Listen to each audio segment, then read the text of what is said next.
Here we have question number 14. At a Punjabi dhaba, the cost of 3 aloo parathas, 5 onion parathas and 8 plain parathas is rupees 540. While the cost of 5 aloo parathas and 6 plain parathas is 300 more than the cost of 4 onion parathas. By what amount the cost of 22 onion parathas is more than that of 9 aloo and 2 plain parathas? Let's use it over here. So first of all, he says 3 aloo parathas, let's say it is 3A. 5 onion. Onion I am representing as N because O might give you a feel of 0 as well. Plus 8 plain parathas. Their cost is rupees 540. So I add all of them to give 540. While the cost of 5 aloo parathas and 6 plain parathas, he says it is 300 more than 4 onion parathas, right? So it is 4 onion parathas plus 300 because it is 300 more than 4 onion parathas. So if I just take this 4 onion on the other side, I will have minus 4 onion over here, and here I would be left with only 300. So I can say it is equal to 300. And what do I want by these two statements? He says, by what amount the cost of 22 onion parathas is more than the cost of 9 aloo parathas and 2 plain parathas. So what is that amount by which it is more than 9 aloo and 2 plain parathas? So on the right hand side, had I written 9 aloo and 2 plain, when they come on the left hand side, it becomes minus 9 aloo parathas plus, I'm sorry, minus again 2 plain parathas. Basically, when you say the cost of 22 onion parathas is how much more than the other two, so in other words, we can say the cost of 22 onion parathas minus the cost of other two should be the answer, right? When I'm saying the cost of a burger is 5 more than a pizza, so I can also say burger minus pizza is also 5. So that way I'm writing it here that the 22 onion parathas minus 9 aloo and 2 plain parathas is equal to what? This is what the question is asking. There is a general method of solving these questions, that let us say I multiply the first equation by m, second equation by n, and by adding them I am going to get the third equation.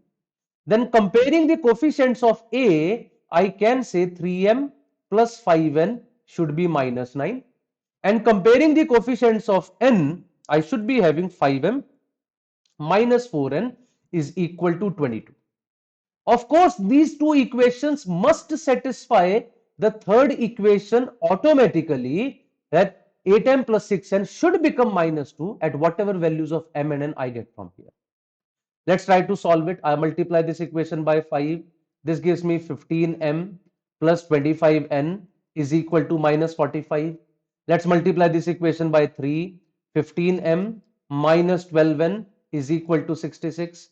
And if I just add them, I get 13n, sorry, it is equal to 25 minus 12, that is equal to 13n. Oh, sorry, I think I have to subtract it. This would become plus. So I have 37n, I'm sorry, 37n is equal to, and because it is subtracted, it becomes minus 111. So n comes out to be minus 111 by 37, that is minus 3. N comes out as minus 3. And put it now in any of the two equations to get m. So let's put it in the first equation. 3m plus 5 into minus 3 is equal to minus 9. So minus 15 on the other side would become plus 15. I would have 3m is equal to plus 15 minus 9, which is 6, or m is equal to 2. Does this 2 and minus 3 satisfy the third equation? Let us check.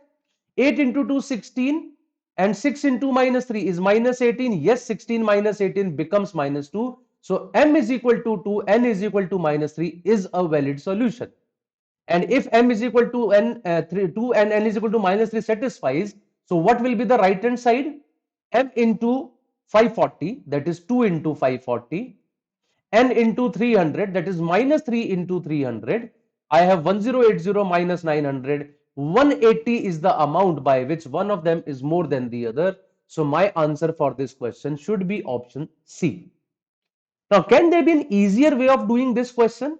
Yes, there is an easier way, that if none of the options is cannot be determined, right? Because options have, all four options have some numbers. That means there is definitely going to be an answer to this question.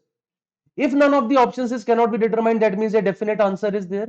And if a definite answer is there, to make the job easy, you can just do one thing. Take any one variable as 0. Any one. Let us say I take A as 0. If A is 0, forget about it, forget about it, forget about it. Now the question is pretty simple of two equations.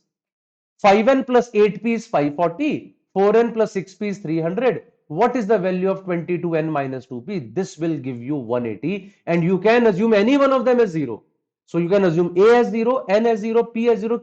Just take any one of them 0 and you would see the other two variables would ultimately give you 180 as the answer. That's an easier way of doing this question. Try it by yourself at home. I'm sure this is going to be pretty useful for you.